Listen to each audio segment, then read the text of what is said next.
Understanding Solid-State Amplifiers, a beginner's guide. Hello, everyone. Today, we're diving into a fascinating topic: solid-state amplifiers. This term might sound technical, but don't worry, we'll break it down together. Whether you're a music enthusiast, a budding engineer, or just curious about electronics, this video will demystify what solid-state amps are all about.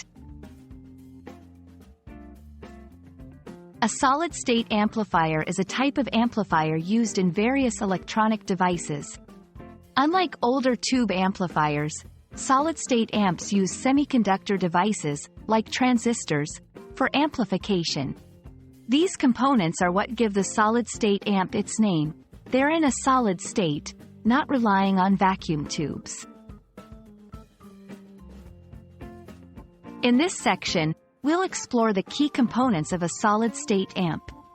Mainly, it includes transistors, the heart of the amplifier, replacing the old vacuum tubes; capacitors, for storing and releasing energy; resistors, to control the flow of electrical current; circuit board, where all these components are mounted. Solid-state amps have several advantages. Durability, less prone to damage, as they have no fragile tubes. Size and weight, generally smaller and lighter than tube amps. Consistency, provide a more consistent sound quality. Price, often more affordable than tube amps.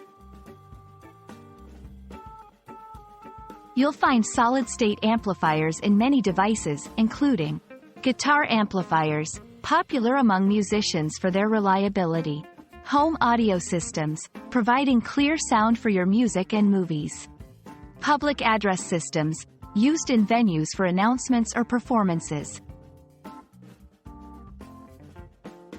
I hope this video has shed some light on what solid-state amplifiers are and why they're so widely used. Remember, the key lies in their semiconductor components, which offer durability and consistent performance. Whether you're jamming on your guitar or setting up a home theater, solid-state amps play a crucial role in your audio experience. Thanks for watching, and stay tuned for more interesting topics.